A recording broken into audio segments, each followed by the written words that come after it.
Hello guys, welcome back to किप trader. और आप देख रहे हैं निफ्टी का चार्ट और 5 मिनट का टाइम फ्रेम। आप लोगों से शिकायत एक ही रहेगी, व्यूज़ आ रहे हैं, सब्सक्राइब चैनल कर रहे हैं, लोग वीडियो पसंद कर रहे हैं, इसका मतलब, पर लाइक बिल्कुल भी नहीं कर रहे हैं। कम से कम एक लाइक तो बनता है। सवेरे उठ के इतनी मेहनत होती है, सब कुछ होता है, मॉर्निंग सेटअप की तैयारी होती है, और जो लेवल्स दिए जाते हैं उस पर देखो किस तरीके से मार्केट काम करती है। कल साफ से बताया था कि इसी रेंज में ही मार्केट रह सकता है, तो एग्जैक्टली वही हुआ। तो उम्मीद रखूँगा आपसे एक लाइक की और सब्सक्राइब की चैनल की। खैर सब्सक्राइब तो हो ही रहे हैं, पर लाइक कोई भी नहीं कर रहा, ना कोई कमेंट करता है। तो चलिए सीधा आते हैं चार्ट पे। ग्लोबल सेंटीमेंट देख लेते हैं, ग्लोबल सेंटीमेंट क्या है। जैसा कि मैं डेली अपने वीडियो में देखता हूँ, अभी 6:30 बज रहे हैं, कुछ ऐसा ज़्यादा खास नहीं है, पूरी मार्केट साइडवेज रही है, ठीक है, ग्लोबल में भी। और इंतज़ार है फेड के रेट कट होने का, उसके बाद ही कोई मूव होगा। आज आपको एक ऐसी स्ट्रैटेजी बताऊंगा, वीडियो को लास्ट तक देखना और पूरा देखना, जिससे कि आपको 15 से 20% प्रॉफिट इजीली होने के चांसेस रहेंगे, ठीक है।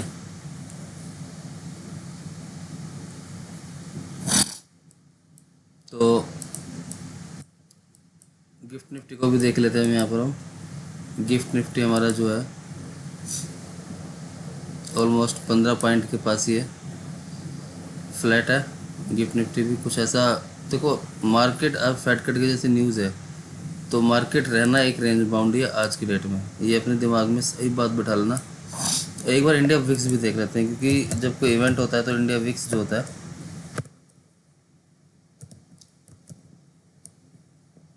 वो मूवमेंट दिखानी शुरू कर देता है। तो इंडिया विक्स अगर हम देखेंगे यहाँ पे, तो देखो हो गया ना, यानी कि मार्केट होने वाली है वोलेटिलिटी। तो इसका मतलब है कि एक मूव स्पाइक्स जो है ऊपर की तरफ और एक स्पाइक्स नीचे की तरफ, मार्केट कहीं भी तेज़ी से देके कहीं से भी बाउंस बैक ले सकती है।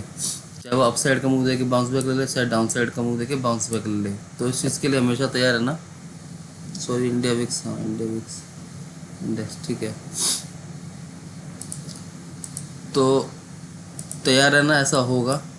और कोई ज़्यादा क्वांटिटी लोड भरने के चक्कर में मत रहना कि पता चला सब कुछ कर दिया और हो गया काम। फिर कि ऐसा हो सकता है, जैसे मैं चार्ट की बात करूँ, मान लो ये जो होने वाली पॉसिबिलिटी है ना, उसके बारे में आपको बता रहा हूँ मैं। मान लो मार्केट यहाँ से कभी भी इस तरीके से गिरा, गिरते ही वो मार्केट ऊपर भी आ सकता है। ऐसा ना हो कि एक कैंडल आ गई तो सबको लगे भाई मार्केट गिर गया अब तेज़ी से, और फिर सब यहाँ पर ऊपर की तरफ वो सॉरी पुट लेके बैठ गए और मार्केट अगेन ऊपर की तरफ चला गया। बहुत बड़ी कैंडल बन सकती है, 100, 125, 150 पॉइंट तक की एक ही कैंडल, जो कि आपके स्टॉप लॉस हंटिंग करेगी अगर आप कॉल साइड है। और पुट साइड है तो आपको पैसे देंगे नहीं। तो जो भी करना सोच समझ के करना, जो पॉसिबिलिटीज़ हो सकती है मैं सिर्फ उसकी बात कर रहा हूँ। तो चलते हैं सीधा चार्ट पे।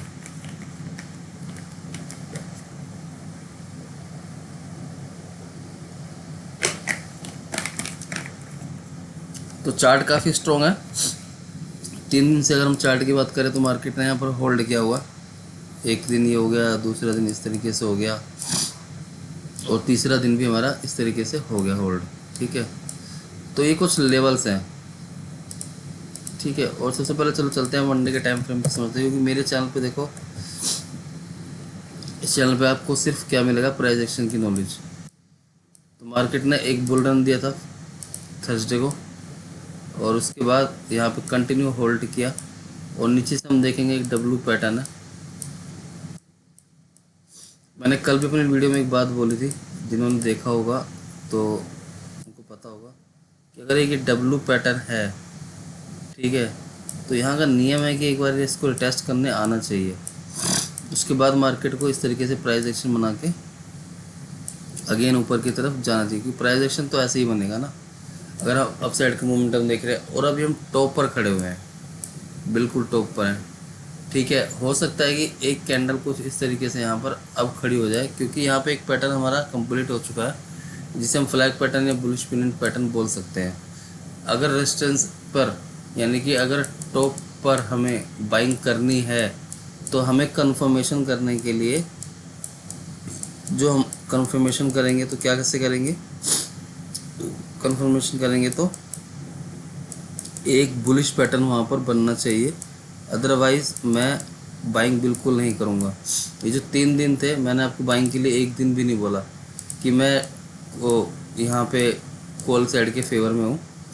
हाँ, नीचे टिप से एक बार बाइंग के लिए अपॉर्चुनिटी ज़रूर मौका था 2 दिन में, पर टॉप से जब भी हुआ मार्केट ओपन हुआ तो मैं शॉर्ट करने के लिए ही सलाह इसमें मतलब कि चार्ट के अकॉर्डिंग बोला गया था। देखो जो चार्ट बोल रहा है मैं सिर्फ वो बोल रहा हूँ कि टॉप से मैं शॉर्ट ही करूँगा। अब एक पैटर्न तैयार हो गया और शाम को फेड की मीटिंग है, तो मोमेंटम देखो कुछ खास मिलने वाला नहीं है, फंसोगे वॉलेटिलिटी में। ठीक है, इस तरीके से मार्केट नीचे ऊपर नीचे ऊपर नीचे ऊपर तेज़ी से स्पाइक्स लगेंगे आज। ठीक है, ये तय है। और आज है वेडनेसडे। चलो बैंक निफ्टी की एक्सपायरी नहीं है, बैंक निफ्टी की एक्सपायरी है, चार्ट निफ्टी का है। तो कहीं ना कहीं देखो नीचे से बाइंग ऑर्डर लग रहे हैं, नीचे आता मार्केट अगेन ऊपर, नीचे आता मार्केट नीचे आता मार्केट अगेन ऊपर, तो ये इसको फॉलो कर रहा है पैटर्न को। तो आज भी हमें कुछ ऐसा ही सिनेरियो देखने के लिए मिलेगा, पर जो रेंज हो गई है वो कम हो गई है। और इंडिया विक्स को ध्यान रखना, जैसे जैसे बढ़ता रहेगा वोलेटिलिटी बढ़ती रहेगी, इसका मतलब ये नहीं होता कि मार्केट गिर जाएगी। मोमेंटम कैप्चर करने के लिए देखो सीधा सा है कि जोन बाइंग यहाँ से स्टार्ट हुई है। ठीक है, और ये लेवल्स बिल्कुल एग्जैक्टली सही पॉइंट पर लगे हुए हैं, बुलिश पैटर्न बना हुआ है। अब हम बाई कैसे करेंगे और सेल कैसे करेंगे, शुरू के 1 घंटे ना मार्केट को छोड़े क्या आज। चलो हम चार्ट की बात करते हैं, बाकी सब भूल जाते हैं, फेड की मीटिंग सब। ठीक है, तो लेवल्स ड्रॉ कर लेते हैं कि जो जो लेवल्स ब्रेक करेगा उनके ऊपर हम ट्रेड प्लान करेंगे।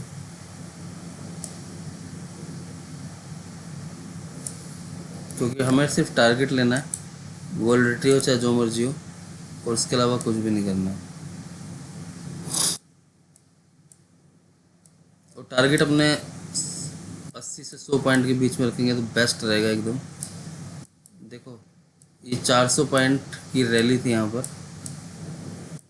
पैटर्न आप देख सकते हैं यहाँ पे साफ साफ। और ये जो रैली थी यहाँ से 400 पॉइंट की रैली है। ठीक है, अब क्या हो सकता है, मार्केट 25,434 को अगर ब्रेक करता है, यानी कि 25,450 को, 25,450 को अगर मार्केट ब्रेक करता है ठीक है, 25,400 को अगर ब्रेक 450 को ब्रेक करता है सॉरी, तो मैं 50 पॉइंट का ऐसे लगा के 450, ठीक है 450 कहाँ पर आ रहा है। देखो मैंने कोई पहले से तैयारी नहीं करी है, चार्ट किस तरीके से रीड होता है, क्या उस टाइम माइंड सेट होता है, ये सारी चीज़ें जब भी जो चीज़ होती है वही है। हाँ ठीक है, 450 और 400 का स्टॉप लॉस। ठीक है,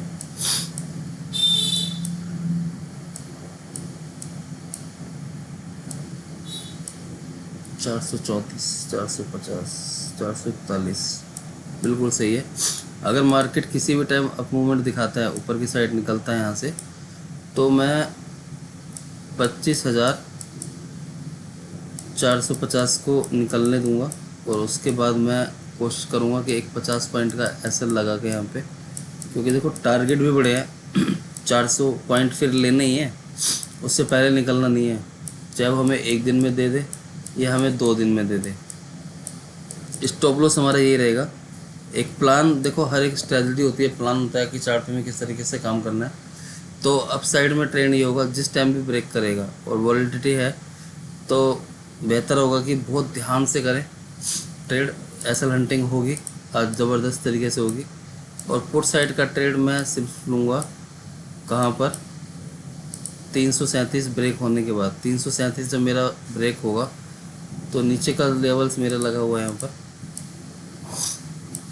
25,259। बस मैं इतना ही स्विंग रखूँगा, क्योंकि मुझे पूरा अंदेशा है इंडिया विक्स को देखते हुए कि यहाँ से एकदम ही ऊपर बाउंस बैक आ जाएगा, तो अपना काम इतनी देर में शायद एक ही कैंडल खींच दे। तो ऐसे पॉसिबिलिटीज़ हो सकती है, और मार्केट पूरे दिन अप मूव दिखाता रहेगा इस तरीके से। एक रेंज में रह के, ठीक है। तो रेंज ब्रेक करे, वापस रेंज में आ जाओ, कुछ इस तरीके से मार्केट चलता रहे। हाँ, अब जो मैंने स्ट्रेटजी की बात करी थी उस पर आते हैं।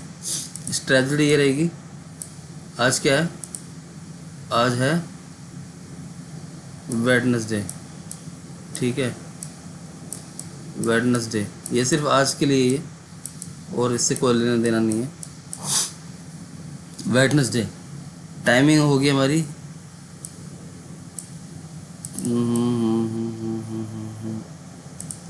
टाइमिंग होगी हमारी